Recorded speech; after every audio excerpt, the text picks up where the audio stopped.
آج ہم انشاءاللہ لفظ جلالہ یعنی اللہ، جو اللہ سبحانہ تعالیٰ کا ذاتی نام ہے، اس پر بات کریں گے۔ قرآن مجید میں اللہ سبحانہ تعالیٰ نے اپنا تعارف خود اللہ کے نام کے ساتھ کروایا ہے، اور اس کے لیے اس کا بہترین تعارف آیت الکرسی میں ہوا ہے۔ اللہ لا الہ الا ہو الحی القیوم لا تأخذہ سنۃ ولا نوم لہ ما فی السماوات وما فی الارض من ذا الذی یشفع عنده الا بإذنہ یعلم ما بین ایدیہم وما خلفہم ولا یحیطون بشیء من علمہ الا بما شاء وسع کرسیہ السماوات والارض ولا یؤودہ حفظہما وہو العلی العظیم۔ اللہ وہ ہے کہ اس کے سوا کوئی معبود نہیں، زندہ ہے، ہر چیز کو قائم رکھنے والا ہے، نہ اسے اونگ آتی ہے اور نہ نیند، جو کچھ بھی آسمانوں اور زمین میں ہے اسی کا ہے۔ کون ہے جو اس کے پاس اس کی اجازت کے بغیر سفارش کرے؟ وہ جانتا ہے جو کچھ ان کے سامنے ہے اور جو ان کے پیچھے ہے، اور وہ اس کے علم میں سے کسی چیز کا احاطہ نہیں کر سکتے مگر جتنا وہ خود چاہے۔ اس کی کرسی آسمان و زمین پر چھائی ہوئی ہے اور اسے ان دونوں کی حفاظت نہیں تھکاتی۔ وہ سب سے بلند اور سب سے بڑا ہے۔ یہ ہے اللہ رب العالمین۔ لفظ اللہ سبحانہ تعالیٰ کا ذاتی نام صرف اللہ ہی کے لیے مخصوص ہے۔ پوری کائنات میں اللہ کے نام سے سوائے اس کے کوئی بھی نہیں جانا جاتا، کسی اور کا یہ نام ہے ہی نہیں۔ هل تعلم له سمیہ؟ نہیں، یہ نام ایک انتہائی خوبصورت نام ہے۔ اگر اس کی تحریر پر آپ غور کریں تو اس کے ساری شیپ اوپر کو اٹھتی ہوئی جاتی، جو اپنی تحریر کے اعتبار سے بھی اللہ سبحانہ تعالیٰ کی عظمت اور بلندی پر دلیل ہے۔ اس کو اسم الجلالہ، اللہ کا عزت والا نام، بلند نام، جلیل القدر نام، جو اسماء حسنہ میں سے سب سے عظیم اور اعلیٰ ہے، صرف اسی کا ہے۔ اس کے لغوی معنی کیا ہے؟ اس کا مطلب کیا ہے؟ اس کی اصل الالہ ہے، لیکن باقی اسماء کے ساتھ جب ال لگتا ہے تو الگ پڑھا جاتا ہے۔ لیکن سبحان اللہ سبحانہ تعالیٰ کے اس نام میں ال اس کا حصہ بن چکا ہے، یعنی اللہ بجائے اس کے کہ ہم کہیں الالہ، وہ خاص الہ، کیا کہا جاتا ہے؟ اللہ۔ عربی لغت میں یہ لفظ 4 معنوں میں استعمال ہوتا ہے۔ نمبر 1 المعبود، یعنی اللہ کون ہے؟ وہ جو معبود ہے، خاص الہ ہے جس کی عبادت کی جاتی ہے۔ نمبر 2 الملجأ، جس کی پناہ لی جاتی، خوف میں، غم میں، پریشانیوں میں، جس کی طرف رجوع کیا جاتا ہے، جو پناہ گاہ ہے۔ نمبر 3 المفزوع الیہ، یعنی گھبراہٹ میں جس کی مدد حاصل کی جاتی ہے۔ جب سارے سہارے ٹوٹ جاتے ہیں تو ہر انسان، خواہ وہ اس کو نہ بھی مانتا ہو، پھر بھی اسی کی طرف لوٹتا اور پلٹتا ہے۔ اور چوتھا معنی ہے المحبوب، وہ محبوب جس کے ساتھ عظیم محبت ہو، ہر چیز سے بڑھ کر محبت ہو، اور اس کے بارے میں عقل حیران ہو۔ لا تدرکہ الابصار، جس کو نگاہیں نہ پا سکتی ہوں، وہ یدرک الابصار، اور وہ سب نگاہوں کو دیکھتا ہے، جانتا ہے کہ کون سی نگاہ کس طرف اٹھی ہے۔ تو اللہ سبحانہ تعالی دراصل ساری کائنات کا حقیقی معبود ہے، ان کا بھی جو اس کو مانتے ہیں اور ان کا بھی جو اس کو نہیں مانتے۔ الہ برحق وہی ہے جس کی عبادت کی طرف بندوں کے دل مائل ہوتے ہیں جب وہ اس کو دریافت کر لیتے ہیں، جب وہ اس کو پہچان جاتے ہیں، جب وہ اس کی نعمتوں اور اس کی بنائی ہوئی عظیم نشانیوں کو دیکھ کر اس کی طرف مائل ہو جاتے ہیں، جب ان کے دل اس کی وحدانیت کی گواہی دینے لگتے ہیں اور پوری انکساری اور عاجزی کے ساتھ اس کے آگے جھکتے ہیں، اسی سے امیدیں لگاتے ہیں، اسی سے ڈرتے ہیں، اسی کی عظمت دل میں پہچانتے ہیں، پھر اسی کی اطاعت کرتے ہیں، اپنی ضروریات اور مشکلات میں اسی کی طرف رجوع کرتے ہیں۔ وہ وہی الہ برحق ہے جو عرش سے لے کر اس ٹھہری ہوئی زمین کی گہرائیوں تک واحد الہ ہے، جس کے سوا کوئی اور الہ نہیں ہے۔ وہ عظیم و برتر ہے اپنی صفات میں اور ان کی بڑائی اور کمال اور جلال میں اور جمال میں۔ اس کے جتنے بھی نام ہیں، اس کی جتنی بھی صفات ہیں، وہ سب اسی کی طرف لوٹتی ہیں، یعنی اس کے ذاتی نام اللہ کی طرف۔ اس کا کوئی شریک نہیں، کوئی اس کے مشابہ نہیں، کوئی اس کے ہم مثل نہیں، کوئی اس کا ہمسر نہیں، کوئی اس کا مددگار نہیں۔ وہ ہر لحاظ سے کامل ہے۔ اللہ جو دلوں کے لیے باعث راحت ہے، جس کا ذکر، جس کا تصور جس کا خیال اور جس پر ایمان دلوں کے اطمینان کا ذریعہ ہے۔ انسان جب اس کو دریافت کر لیتا ہے، جب اس کو پا لیتا ہے، جب اس کو پہچان لیتا ہے تو پھر ہر چیز سے بے نیاز ہو جاتا ہے۔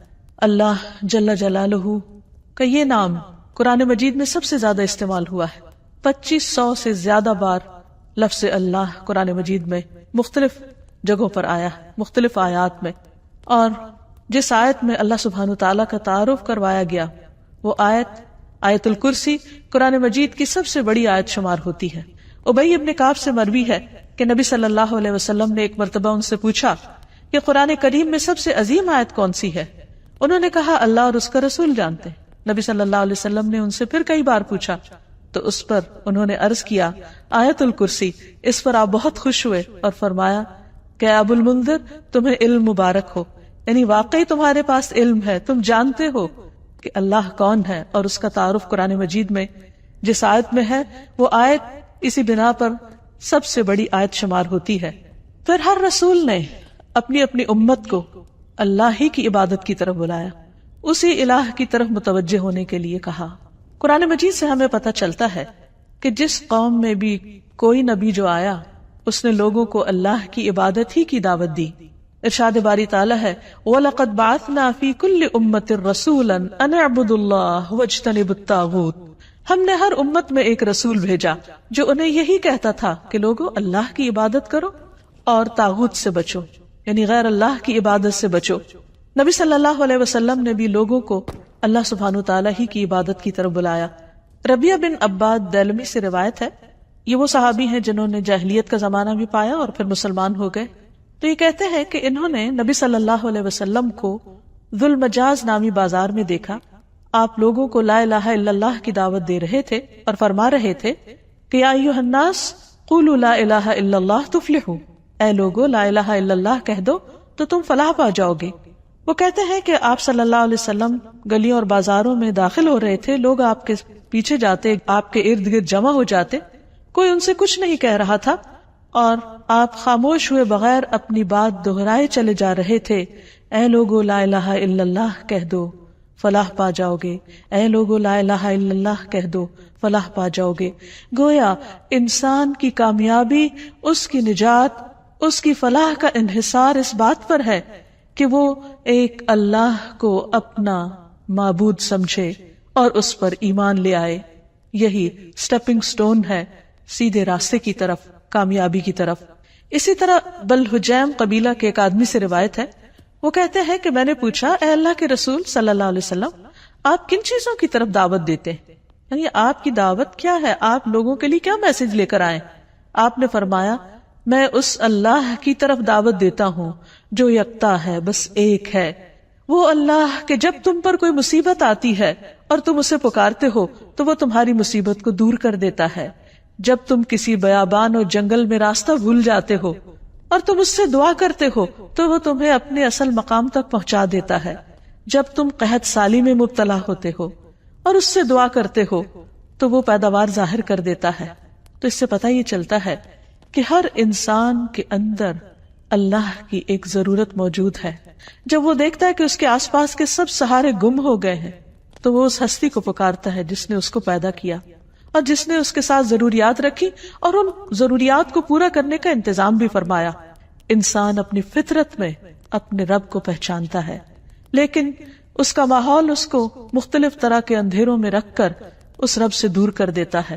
رسول اللہ صلی اللہ علیہ وسلم نے دراصل لوگوں کو انہی اندھیروں سے نکالا، من الظلمات الی النور، من الظلمات الی النور، اندھیروں سے روشنی کی راہ دکھائی اور انہیں اپنے رب کے ساتھ جوڑا۔ پھر یہ کہ لفظ اللہ کے کچھ خصائص بھی ہیں۔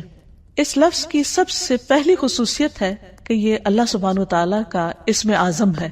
امام غزالی کہتے ہیں کہ جان لو کہ یہ نام 99 ناموں میں سب سے زیادہ عظیم ہے، کیونکہ یہ اس ذات الہیہ پر دلالت کرتا ہے جو تمام صفات الہیہ کو جمع کرنے والی ہے۔ یہ اس ذات کا نام ہے جس کی ساری صفات ہیں، یہاں تک کہ کوئی بھی صفت اس سے جدا نہیں ہوتی، یعنی باقی ساری صفات اسی کی ہیں، یعنی اللہ سبحانہ وتعالیٰ کی۔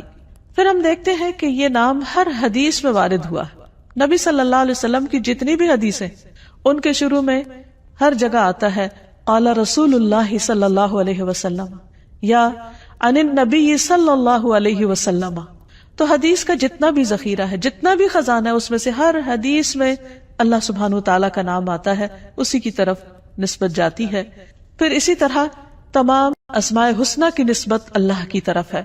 وَلِلَّهِ الْأَسْمَاءُ الْحُسْنَى، اور اللہ ہی کے لیے ہیں سارے اچھے اچھے نام. فَادْعُوهُ بِهَا، بس تم اس کو ان ناموں کے ساتھ پکارو. یعنی کیسے کہا جاتا ہے؟ اللہ کون ہے؟ وہ جو الرحمن، الرحیم، القدوس، السلام ہے. یعنی یہ سب اللہ کے نام ہیں. یہ نہیں کہا جاتا کہ اللہ الرحمن کا نام ہے یا اللہ العزیز کا نام ہے. نہیں، العزیز اور الرحمن دراصل اللہ سبحانہ وتعالیٰ کے نام ہیں یا اس کی صفات ہیں. پھر یہ ہے کہ یہ نام سب سے زیادہ پکارا جاتا ہے. مثلاً دعاؤں کا اگر ہم دیکھیں، نبی صلی اللہ علیہ وسلم نے اللہ سبحانہ وتعالیٰ کو جن ناموں سے پکارا ان میں سب سے زیادہ یہی نام آتا ہے اللہم کے ساتھ. خود درود شریف کا آغاز بھی اللہم کے ساتھ ہوتا ہے. تو اللہ ہے، اللہ تو میم آخر میں جو مشدد ہے، یہ کیا چیز ہے؟ یہ دراصل عربی کا ایک قاعدہ ہے، شروع میں یا کا لفظ لگانے کی بجائے آخر میں میم کا مطلب ہے یہاں پر یا. جیسے ہم کہتے ہیں یا اللہ، تو اسی طرح اللہم کا مطلب ہے اے اللہ. حسن بصری کہتے ہیں اے اللہ دعاؤں کے مرکز. جب مانگنے والا کہتا ہے یا اللہ میں تجھ سے سوال کرتا ہوں، گویا وہ یہ کہتا ہے کہ میں اس اللہ سے دعا کرتا ہوں جس کے سب اچھے اچھے نام ہیں اور جس کے بلند نام اور بلند صفات ہیں. پھر یہ بھی یاد رکھیے کہ مخلوق میں سے کسی کے اندر آج تک جرأت نہیں ہوئی کہ وہ اپنا یا کسی اور کا نام اللہ رکھ دے. اللہ سبحانہ وتعالیٰ نے سب کی زبانیں پکڑ رکھی کہ یہ نام اس کے سوا کوئی اور رکھ ہی نہیں سکتا، یہ صرف اسی کی خصوصیت ہے. اور پھر یہ کہ تمام امتیں اس نام سے متعارف ہیں، کوئی اس نام کا انکار نہیں کرتی. پھر اسی طرح ہم دیکھتے ہیں کہ ہماری نماز کے ہر ایکشن میں یہ نام لیا جاتا ہے. مثلا نماز کا آغاز ہوتا ہے تکبیر تحریمہ سے.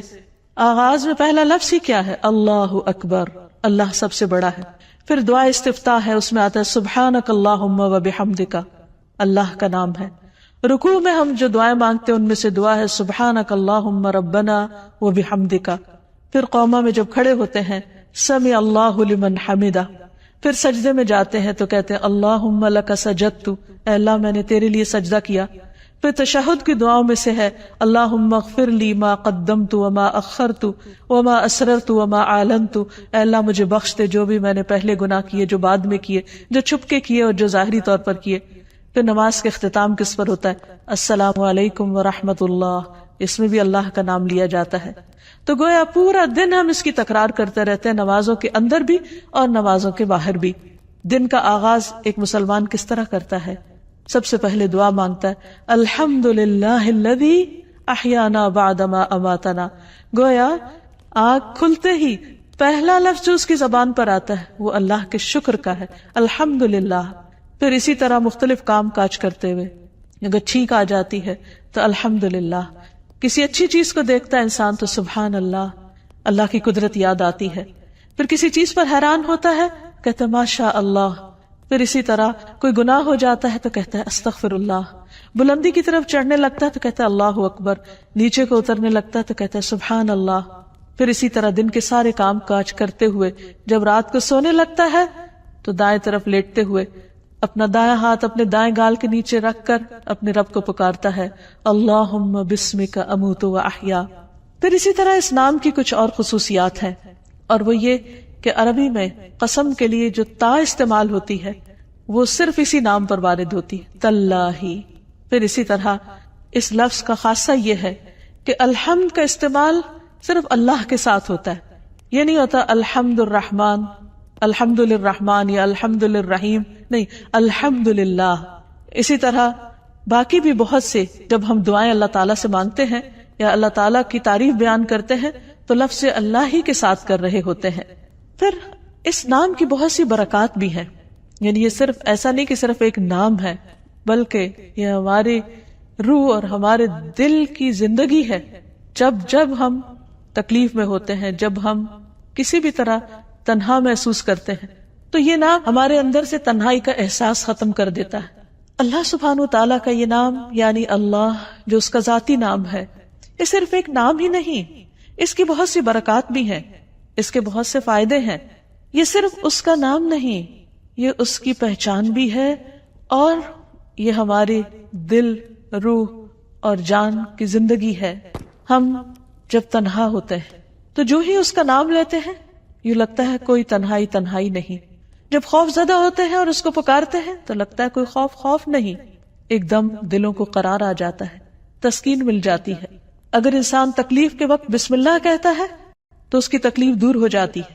حضرت جابر کہتے ہیں کہ جب غزوہ احد میں طلحہ رضی اللہ عنہ کی انگلی کٹی تو انہوں نے سی کہا، جسے عام طور پر ہمارا ریاکشن ہوتا ہے. تو رسول اللہ صلی اللہ علیہ وسلم نے فرمایا اگر تم اس وقت بسم اللہ کہتے، یعنی سی کرنے کی بجائے اللہ کے نام کو یاد کرتے، تو فرشتے تمہیں اٹھا لیتے اس حال میں کہ لوگ تمہیں دیکھ رہے ہوتے. یعنی اتنی قوت ہے اس نام کے اندر. پھر اسی طرح ہم ہر کام کے شروع میں بھی بسم اللہ پڑھتے ہیں اور اس سے اس کام میں برکت ہو جاتی. مثلا کھانا کھاتے وقت اگر کھانا بسم اللہ سے شروع کیا جائے تو اس کھانے میں برکت ہو جاتی. حضرت عائشہ سے روایت ہے کہ ایک مرتبہ نبی صلی اللہ علیہ وسلم اپنے 6 صحابہ کے ساتھ بیٹھ کر کھانا کھا رہے تھے کہ ایک دیہاتی اچانک آیا اور اس نے بسم اللہ پڑھے بغیر کھانا شروع کیا اور 2 لقموں میں سارا کھانا سمیٹ گیا.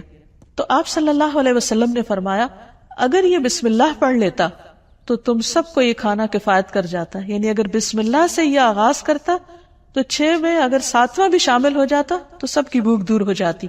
اور اس موقع پر آپ نے یہ تعلیم دی کہ جب تم میں سے کوئی شخص کھانا کھائے تو اسے اس پر بسم اللہ پڑھ لینی چاہیے، اور اگر وہ شروع میں بسم اللہ بھول جائے تو یاد آنے پر بسم اللہ اولہ و آخرہ پڑھ لیا کرے. وحشی بن حرب اپنے والد سے اور وہ ان کے دادا سے روایت کرتے ہیں کہ ایک مرتبہ ایک شخص نے کہا کہ ہم کھانا تو کھاتے ہیں لیکن ہماری بھوک ختم نہیں ہوتی. آپ نے فرمایا شاید تم الگ الگ کھاتے ہو تو تم اکٹھے ہو کر کھایا کرو، مل کر کھایا کرو، اور کھانے کے وقت بسم اللہ پڑھ لیا کرو. اس طرح اللہ تعالیٰ تمہارے کھانے میں برکت ڈال دے گا. پھر اسی طرح بسم اللہ پڑھنا شیاطین کو دور کر دیتا ہے، شیطان سے محفوظ کر دیتا ہے. حضرت انس کہتے ہیں کہ رسول اللہ صلی اللہ علیہ وسلم نے فرمایا جنوں کی آنکھوں اور انسانوں کی شرمگاہوں کا پردہ یہ ہے کہ جب کوئی اپنے کپڑے اتارے، یعنی جسے نہانے وغیرہ کے لیے، تو بسم اللہ پڑھ لے. یعنی اس وقت بھی اگر اللہ کا نام لے تو ہر ایک سے وہ محفوظ ہو جائے گا. یعنی ویسے تو لباس اتار دے انسان تو اس کا ستر کھل جاتا ہے، لیکن اگر بسم اللہ پڑھتا ہے تو وہ مخلوق جو اس وقت وہاں ہو سکتی ہے موجود، اس سے بھی اس کا ستر ہو جاتا ہے. پھر اسی طرح نبی صلی اللہ علیہ وسلم کا طریقہ یہ تھا کہ رات کو جب سونے لگتے تو اپنا بستر جھاڑتے وقت بھی بسم اللہ پڑھا کرتے تھے. ابو ہریرہ کہتے ہیں کہ رسول اللہ صلی اللہ علیہ وسلم نے فرمایا جب تم میں سے کوئی اپنے بستر پر جائے تو اپنے تہبند کے پلو سے، یعنی اس کا ایک کونا پکڑے اور اس سے اپنے بستر کو جھاڑے اور ساتھ بسم اللہ پڑھے، کیونکہ وہ نہیں جانتا کہ کون اس کے بعد اس کے بستر پر آیا. ہو سکتا ہے کوئی ایذا دینے والا، تکلیف دینے والا کیڑا مکوڑا ہو. تو جب اللہ کا نام لیا جائے گا تو کوئی چیز اس کو رات سوتے وقت نقصان نہیں دے گی. لیکن اس کے برعکس جب کوئی شخص اللہ کا نام نہیں لیتا تو پھر وہ کئی قسم کے نقصان اٹھا سکتا ہے. مثلا کھانے میں اگر بسم اللہ نہیں پڑھی تو وہ چیز شیطان کا رزق بن سکتی. ابن عباس کہتے ہیں رسول اللہ صلی اللہ علیہ وسلم نے فرمایا کہ ابلیس نے کہا اے رب تو نے اپنے ساری مخلوق کا رزق واضح طور پر بتا دیا ہے، تو میرا رزق کہاں ہے، میں کیا کھاؤں گا؟ فرمایا ہر وہ چیز جس پر میرا نام نہ لیا جائے وہ تمہارا رزق ہے. تو اس سے آپ اندازہ لگائیے کہ ہم جب کھانے پر اللہ کا نام نہیں پڑھتے تو یہ معمولی سی بات نہیں ہے، ہم دراصل اپنا ہی کھانا اپنے دشمن کو کھلا رہے ہوتے ہیں. پھر اسی طرح جب انسان گھر میں داخل ہوتا ہے تو گھر میں داخل ہوتے وقت اگر اللہ کا نام نہیں لیتا اور کھانا کھاتے وقت اللہ کا نام نہیں لیتا تو شیطان کہتا ہے کہ آج اس گھر میں تمہارے لیے کھانا بھی ہے اور رات گزارنے کی جگہ بھی ہے. لیکن اگر بسم اللہ پڑھتا ہے انسان تو وہ کہتا ہے کہ آج اس گھر میں نہ کھانا ہے اور نہ تمہاری رات گزارنے کی جگہ ہے. پھر اسی طرح جس مجلس میں اللہ کا نام نہ لیا جائے وہ مجلس قیامت کے دن انسان کے لیے حسرت کا باعث بنے گی. رسول اللہ صلی اللہ علیہ وسلم نے فرمایا جو لوگ کسی جگہ پر مجلس کریں لیکن اس میں اللہ کا ذکر نہ کریں وہ ان کے لیے قیامت کے دن حسرت کا باعث ہوگی. اور جو آدمی کسی راستے پر چلتے ہوئے اللہ کا ذکر نہ کرے وہ چلنا بھی قیامت کے دن اس کے لیے حسرت کا باعث ہوگا. جو آدمی اپنے بستر پر آئے لیکن اللہ کا نام نہ لے وہ اس بستر پر آنا بھی اس کے لیے باعث حسرت ہوگا. یعنی زندگی میں کوئی بھی کام کاج کرتے وقت جب اس کام کاج میں اللہ کا ذکر نہیں ہوتا، اللہ کی یاد نہیں ہوتی، اللہ کا نام نہیں ہوتا تو قیامت کے دن ایسے سارے اعمال انسان کے لیے حسرت و یاس کا ذریعہ بن جائیں گے. کیونکہ جس کام کو انسان بسم اللہ پڑھ کر شروع کرتا ہے وہ کام اس کے لیے عبادت ہو جاتا ہے. کھانا کھانا بظاہر صرف دنیا کا ایک کام ہے، یعنی دنیاوی کام ہے، بظاہر دیکھنے میں کوئی عبادت نہیں ہے، لیکن صرف بسم اللہ پڑھ کر جب آغاز کرتا ہے انسان تو وہ سارا کھانے کا عمل اس کے لیے عبادت بن جاتا ہے. اللہ کا نام لے کر انسان اپنے بستر میں جاتا ہے تو وہ سونا عبادت بن جاتا ہے. وہ واک کر رہا ہے، اللہ کا ذکر کر رہا ہے، گھر سے نکلتا ہے بسم اللہ توکلت علی اللہ پڑھتا ہے، وہ گھر سے نکلنا اس کے لیے عبادت بن جاتا ہے اور اس کو شیاطین کے شر اور دیگر شر سے محفوظ رکھنے کا ذریعہ بن جاتا ہے. اللہ سبحانہ وتعالی نے مختلف چیزوں کے ساتھ اپنے اس نام کو رکھ کر انہیں شرف اور عزت بھی بخشا ہے. مثلا بیت اللہ، اللہ کا گھر، یہ نہیں کہ اللہ تعالیٰ وہاں رہتے ہیں، لیکن اس گھر کو عزت اور شرف بخشی اپنے نام کی طرف نسبت دے کر. پھر اسی طرح آپ نے فرمایا نبی صلی اللہ علیہ وسلم نے کہ 3 لوگ اللہ کے وفد ہیں، یعنی اللہ تعالیٰ ان کو اپنا وفد کہتے ہیں، اپنا ڈیلیگیشن. غازی، حج کرنے والا اور عمرہ کرنے والا، ان کو بھی اللہ سبحانہ تعالیٰ نے عزت اور شرف بخشی اپنے نام کے ساتھ. پھر اسی طرح کچھ لوگوں کو اللہ تعالیٰ نے اہل اللہ کہا ہے، یعنی اللہ کے اہل. انس رضی اللہ عنہ سے مروی ہے کہ رسول اللہ صلی اللہ علیہ وسلم نے فرمایا لوگوں میں سے کچھ اہل اللہ ہوتے ہیں. آپ نے پوچھا اہل اللہ کون لوگ ہوتے ہیں؟ فرمایا اہل قرآن. اہل قرآن ہی اہل اللہ اور اس کے خاص لوگ ہیں، یعنی قرآن پڑھنے والوں کو اللہ سبحانہ تعالیٰ نے عزت اور شرف بخشی. پھر اسی طرح مساجد اللہ قرآن مجید میں آتا ہے، اللہ کی مسجدیں. پھر کچھ لوگوں کو اللہ کے پڑوسی کہا گیا. رسول اللہ صلی اللہ علیہ وسلم نے فرمایا اللہ تعالیٰ قیامت کے دن اعلان کریں گے میرے پڑوسی کہاں ہیں، میرے پڑوسی کہاں ہیں. فرشتے پوچھیں گے اے رب کسے زیب دیتا ہے کہ وہ تیرے پڑوس میں آئے، تیرا پڑوسی بنے. اللہ تعالیٰ فرمائے گا مساجد کو آباد کرنے والے کہاں ہیں، یعنی مسجد کو اللہ نے اپنا گھر کہا اور مسجد کی خدمت کرنے والے کو اپنا پڑوسی کہا. پھر اسی طرح جو لوگ اللہ کے دین کی خدمت کریں، اس کی مدد کریں، ان کو اللہ تعالیٰ نے انصار اللہ کہا اور اس کے لیے دعوت عام بھی دی. یا ایھا الذین آمنوا کونوا انصار اللہ، اے لوگو جو ایمان لائے ہو اللہ کے مددگار بن جاؤ. پھر اسی طرح قوم سمود کی اونٹنی کو جو خاص نشانی کے طور پر ظاہر ہوئی اس کو ناقۃ اللہ، اللہ کی اونٹنی کہا.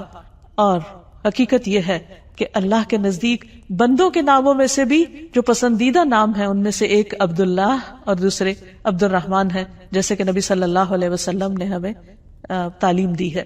جب ایک بندہ اس نام کے ساتھ اللہ کو پکارتا ہے تو اس کی دعا سنی جاتی ہے، اس کی دعا قبول ہوتی ہے. اور اس کے بارے میں ہم دیکھتے ہیں کہ رسول اللہ صلی اللہ علیہ وسلم کی اکثر دعائیں اسی نام کے ساتھ شروع ہوتی تھی.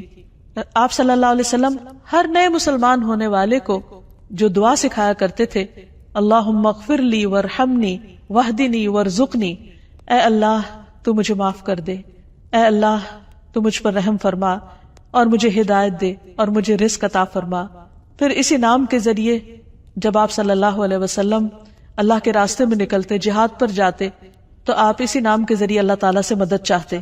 زندگی میں انسان پر بہت سی مشکلات اور بہت سی تکلیفیں آتی رہتی، ایسے میں بعض اوقات انسان ڈپریشن کا شکار ہو جاتا ہے، اسے یہ نہیں پتا چلتا کہ اب وہ کیا کرے. لیکن اس کا حل نبی صلی اللہ علیہ وسلم نے ہمیں بتایا ہے. حضرت اسماء بنت امیس کہتی ہیں کہ مجھ سے رسول اللہ صلی اللہ علیہ وسلم نے فرمایا کیا میں تمہیں ایسے کلمات بتاؤں کہ جن کو پڑھنے سے غم اور پریشانی دور ہو جاتی ہے، اور وہ ہے اللہ اللہ ربی لا اشرک بہ شیئا، اللہ اللہ ہی میرا رب ہے، میں اس کے ساتھ کسی کو شریک نہیں کرتا. جب انسان کثرت سے اس کی تکرار کرتا ہے تو بڑے سے بڑا رنج اور غم دور ہو جاتا ہے، کیونکہ نبی صلی اللہ علیہ وسلم نے جو بھی ہمیں تعلیم دی ہے وہ دراصل اللہ سبحانہ تعالیٰ ہی نے آپ کو دی تھی، اور اسی کی روشنی میں آپ نے وہ تمام چیزیں ہمیں سکھائیں.